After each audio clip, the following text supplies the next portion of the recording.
کہ حضرت سیدنا حسان بن ثابت حضور کی شان میں نعتیں لکھ کر لاتے تھے، حضرت نابغہ جادی بھی لاتے تھے لکھ کر، حضرت سیدنا ابو موسیٰ اشعری بھی لکھ کر لاتے تھے، مولائے کائنات نے بھی لکھی ہے، سیدہ فاطمہ الزہرا نے بھی اپنے بابا کی نعت بیان کی ہے، ام المومنین حضرت عائشہ صدیقہ نے بھی نعت بیان کی ہے۔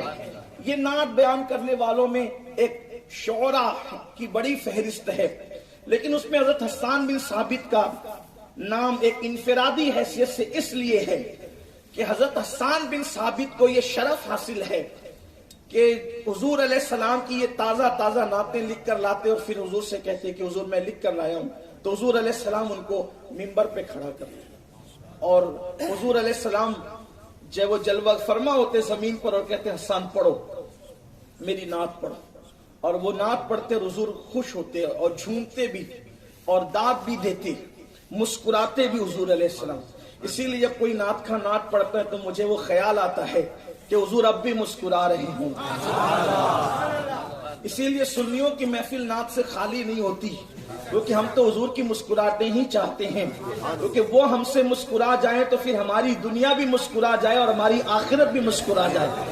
تو حضور علیہ السلام کی بارگاہ میں وہ نعتیں لکھ کر کے لاتے، اور بڑے خوش نصیب ہے وہ ہونٹ جو حضور کی نعت پڑھتے ہیں، جو حضور علیہ السلام کی مدحت کرتے ہیں، اور واللہ ہمیں ہر وہ ہونٹ پیارے ہیں جو نبی کی نعت پڑھتے ہیں۔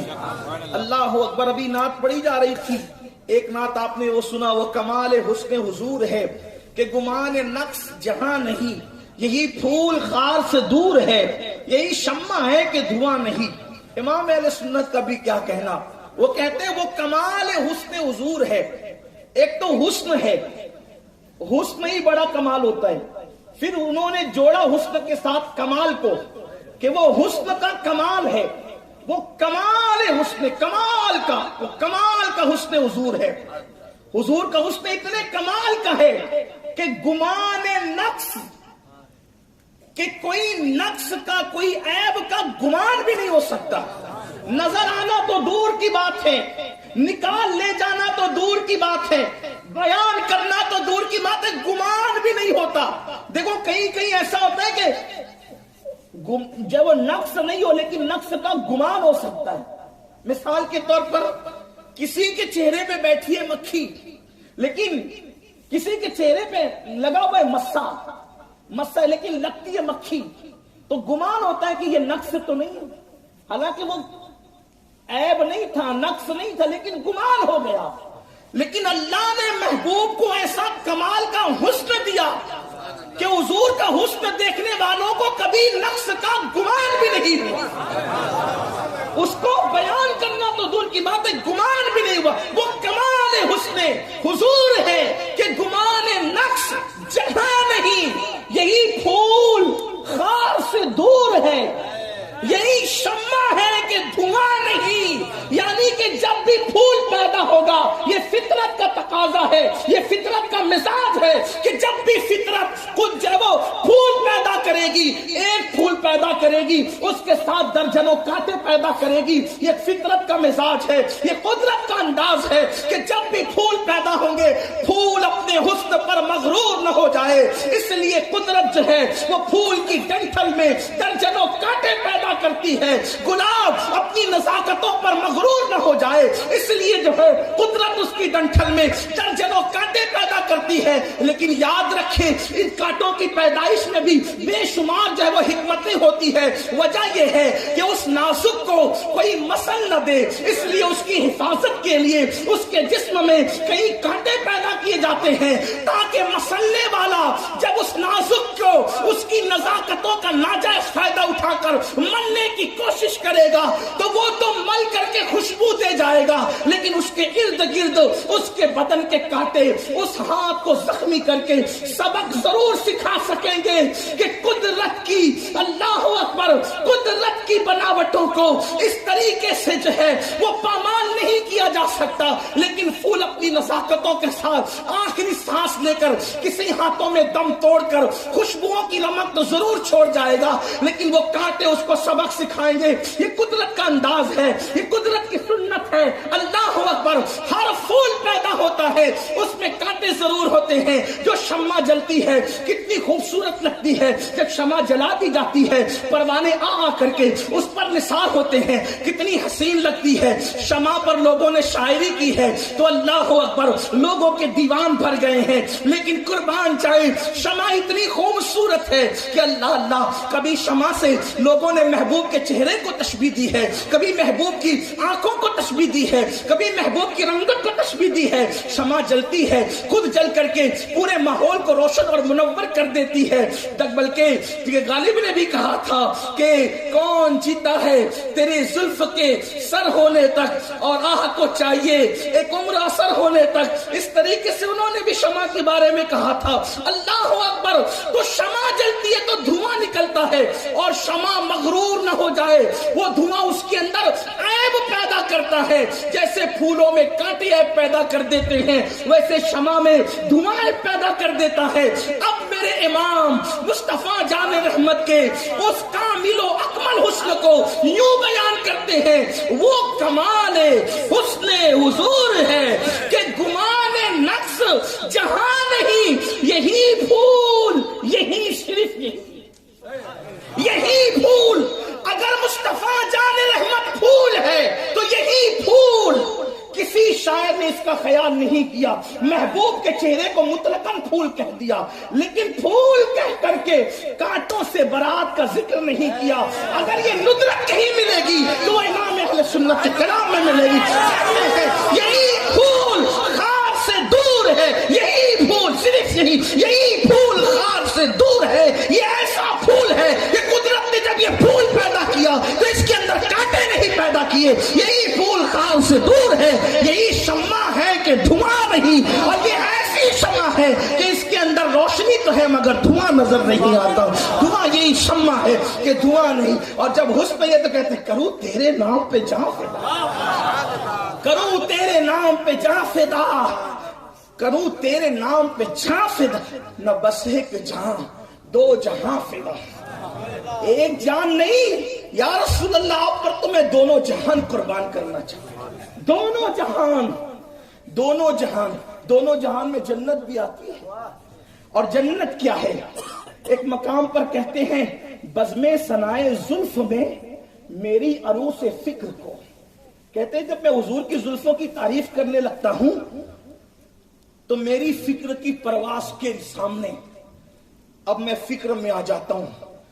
تفکرات کی دنیا میں, تخیلات کی دنیا میں شاعر آ کر کہہ رہا ہے بزمِ ثنائے زلف میں, حضور کی زلفوں کی ثنا کی بزم میں میری عروس فکر کو, میری فکر کی دلہن کو ساری بہار حشت خلد, حشت کہتے آٹھ کو, فارسی میں حشت کہتے ساری بہار حشت خلد, آٹھوں جنت کی ساری بہاریں حضور کی زلفوں کی خوشبو کے سامنے کیا ہے؟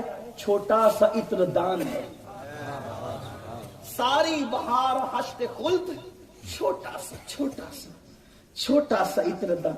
جب جنت, آٹھوں جنت کی بہاریں جس کی زلفوں کے سامنے چھوٹا سا عطر دان ہو تو اس زلفوں کی خوشبو کا عالم کیا ہو؟ حضور کی زلفوں. اب مولانا نے وہ شعر پڑھا, رخ دن ہے یا مہر سمان, حضور کا چہرہ دن ہے یا آسمان کا سورج ہے. مہر سما, یہ شاعری کے لب ہے, انداز ہے. رخ دن ہے, شاعری ہے, یہ صرف شاعری ہے. یہ دو جملے, رخ دن ہے یا مہر سما, چہرہ ہے یا آسمان کا سورج ہے. اب اس کو کہتا ہے پہلے شاعری ہے پیچھے عشق ہے, یہ بھی نہیں یہ بھی نہیں. حضور کا چہرہ دن ہے یا آسمان کا سورج ہے, یہ شاعری ہے. پھر کیا کہتے ہیں؟ یہ بھی نہیں وہ بھی نہیں, نہ ان کا چہرہ دن ہے نہ ان کا چہرہ آسمان کا سورج ہے. دن کہوں تو کس منہ سے کہوں, اس لیے کہ والضحیٰ کہہ کے قرآن تو ان کا چہرہ بیان کرتا ہے. دن کو خیرات ملتی ہے ان کے چہرے سے. یہ کہتے ہیں شب زلفیاں مشک خطا, ان کی زلف رات ہے یا خطا کا مشک ہے. یا ختن کا مشک ہے، یا پھر شاعری آگے، پھر آگے کہتا ہے یہ بھی نہیں وہ بھی نہیں، نہ یہ ہے نہ وہ ہے. پھر آگے بہت بیان کرتے کہتے ہیں بلبل نے گل ان کو کہا، بلبل ان کو گل کہہ رہی ہے، قمری نے سروے جاں فضا، قمری نے کیا کہا کہ وہ سرو ہے. کہتے ہیں حیرت نے جھنجھلا کر کہا یہ بھی نہیں وہ بھی نہیں. یہ ہے نعت خوانی. اور ہم ایسی نعت خوانی کے قائل ہیں، جب نعت خوانی ہوتی ہے تو یوں کہا جاتا ہے عرش کی عقل دنگ ہے. نعت خوانی عرش کی عقل دنگ. میں دوسرے شعرا کو نشانہ نہیں بناؤں، جو نعت خوانی کرے وہ لب قابل تعظیم ہے، وہ خیال قابل تعظیم، وہ فکر قابل تعظیم ہے. قدرت جس پر اپنے انعامات کی انتہا کر دیتی ہے اسی کو محبوب کی مدحت کی توفیق عطا کرنا. محبوب کی مدحت یوں ہی نصیب نہیں ہوتی، کیونکہ عرش کی عقل دنگ ہے، چرخ میں آسمان ہے. چرخ میں یعنی گھوم رہا ہے، آسمان کا دماغ گھوم رہا ہے. عرش کی عقل دنگ ہو گئی ہے، آسمان کا دماغ گھومنے لگا ہے. کس کو دیکھ کر؟ کس کو دیکھ کے عرش کی عقل دنگ ہے، چرخ میں آسمان ہے، جانے مراد اب کدھر، ہائے تیرا مکان ہے. حضور کی بلندی اور وسعت کو دیکھ کر کے آسمان کا دماغ چکرانے لگا ہے، عرش کی عقل دنگ ہو گئی کہ حضور یہ جو جانے مراد ہے ان کا مقام اور ان کی حدوں کی انتہا کہاں ہے، ان کی بلندی اور رفعت کی انتہا کہاں ہے. اس پر نہ عرش کا دماغ کام کر رہا ہے اور آسمان تو چکرا رہا ہے. یہ ہے نعت خوانی. جس نے بھی نعت خوانی کی، حضرت امیر خسرو نے کی، پری پیکر نگارے سر و قد لالا رخسارے، سراپ آفت دل بود شب جائے کہ من بودم، خدا خود میرے مجلس بود اندر لامکا خسرو، خدا خود میرے مجلس بود اندر لامکا خسرو، محمد شم محفل بود شب جائے کہ من بودم. حضرت سیدی سعدی شیرازی رحمت اللہ علیہ نے کہا بلغ العلا بکمالہ کشفا دجا بجمالہ حسنت جمیع خصالہ صلو علیہ وآلہ.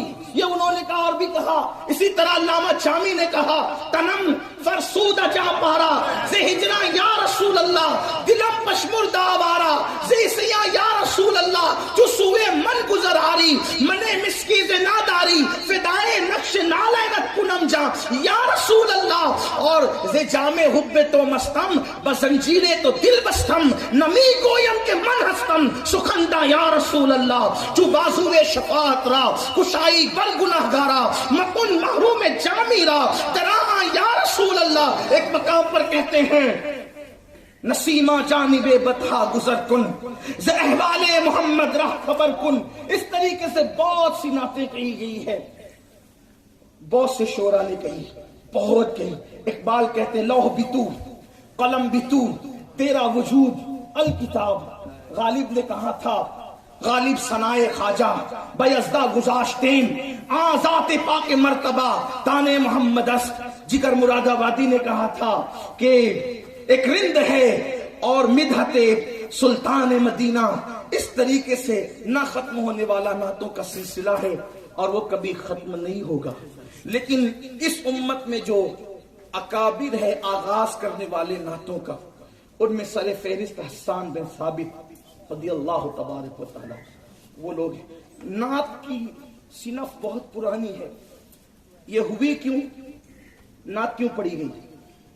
اصل میں عرب کے کچھ شعراء تھے اور وہ شاعر لوگ حضور کو گالیاں دیتے تھے شعر کے اندر، حضور کی توہین کرتے تھے. تو اللہ کے رسول علیہ السلام نے صحابہ سے خود کہا تھا تم میں کون ہے جو شعر کا جواب شعر میں دے گا؟ جو شعر کا جواب، یہ نعت کی وجہ، محفل نعت کی وجہ آپ کے سامنے پیش کروں کہ تم میں کون ہے جو شعر کا جواب شعر میں دے گا. تو اس میں سے ایک صاحب کھڑے حضور میں دوں گا، وہ بھی شاعر تھے لیکن تھوڑا نرم مزاج کے آدمی تھے. انہوں نے ان کا جواب دیا، یعنی دشمنان رسول کا جواب دیا شعر کے انداز میں. حضور نے کہا تو بہت نرم اور ہلکا ہلکا جواب دیتا ہے، کوئی مجھے ایسا چاہیے جو شدت سے جواب دے، یعنی ہلکا پھلکا نہیں، اس کے لہجے میں شدت ہونی چاہیے. شدت، لوگ شدت کے نام سے ڈرتے ہیں. یار یہ شدت اسلام میں کہاں سے آئی؟ ہم کہتے ہیں جواب کے لیے شدت کی ضرورت ہوتی ہے، کیونکہ جس کے دل میں جتنا عشق ہوتا ہے، جتنی محبت ہوگی اتنی شدت بھی ہوگی. اس لیے کہ قرآن شدت کا ذکر کرتا ہے، والذین آمنوا اشد، شدت کا ذکر قرآن کرتا ہے، والذین آمنوا اشد حبا للہ، کہ جو اللہ رب العزت سے شدت سے محبت کرتے ہیں وہ مومن لوگ ہیں. اور محبت میں جتنی شدت ہوگی اتنا نبی کے دشمنوں کے ساتھ بھی شدت ہوگی. اسی لیے ہم کہتے ہیں دشمن احمد پہ شدت کیجیے، دشمن احمد پہ شدت کیجیے. یہ نرم نرم باتیں یہ رحماء بینہم آپس کے لیے ہے، ورنہ قرآن کی 114 آیتیں سیوف ہے. قرآن میں 114 آیتیں ہیں جنہیں آیات سیوف کہتے ہیں یا آیات سیف کہتے ہیں. اس کی تفصیل جا کر کے پڑھیے. کہتے ہیں نہیں یار تھوڑی سی بات تھوڑی نرم ہونی چاہیے. بالکل نرم ہوگی. کس کے ساتھ؟ رحماء بینہم، اپنوں کے ساتھ. لیکن جب دیکھو کوئی نبی سے غداری کر گیا، حضور سے دشمنی کر گیا، حضور کی بے ادبی کر گیا، تو اب وہ کوئی ہو، کسی ملک کا صدر ہو، سیکریٹری ہو، کسی شہر کا ایم ایل اے ہو، ایم پی ہو، کوئی مولوی ہو، کسی کی رعایت نہیں ہوگی. کیوں؟ اس لیے کہ کلمہ جس کا پڑا ہے اس سے محبت شدت سے ہے. ابھی آگے اگر وقت رہا تو بتاؤں گا کہ محبت کی شدت کیا ہوتی ہے. تو حضور نے فرمایا کہ ذرا شدت والا کیونکہ ادھر سے شدت سے تیر آ رہے جملوں کے، جواب شدت سے ہونا چاہیے. تو حضرت حسان کھڑے ہوئے، اور حسان بن ثابت نے شدت سے جواب دیا. جب جواب شدت سے دیا حضور نے خوش ہو کر کے دعا دی، اللہم اجد الحسان بروح القدس. اللہ جب تک حسان میری طرف سے ان میرے دشمنوں کو جواب دیتا رہے تو جبریل کے ذریعے سے اس کی مدد فرماتا رہے. پتا چلا حضور کی توہین سن کر کے چپ رہنے والے گونگے شیطان ہیں. جواب دینے والے حسان بن ثابت کے لیے حضور فرما رہے کہ میری طرف سے جواب دیتا رہے جب تک حسان جبریل کے ذریعے سے مدد ہوتی رہے. اور یہ دعا صرف حضرت حسان کے لیے نہیں ہے، ہر اس عاشق مصطفیٰ کے لیے ہے جس کی زبان مصطفیٰ جان رحمت کے لیے چلتی ہے. اپنے دشمنوں کو تو سبھی کوستے ہیں، زبان وہ زبان ہے جو مصطفیٰ جان رحمت کی تعریف میں کھلتی ہے، ان کی تائید میں کھلتی ہے. اپنے دشمنوں پہ صبر کر جاؤ.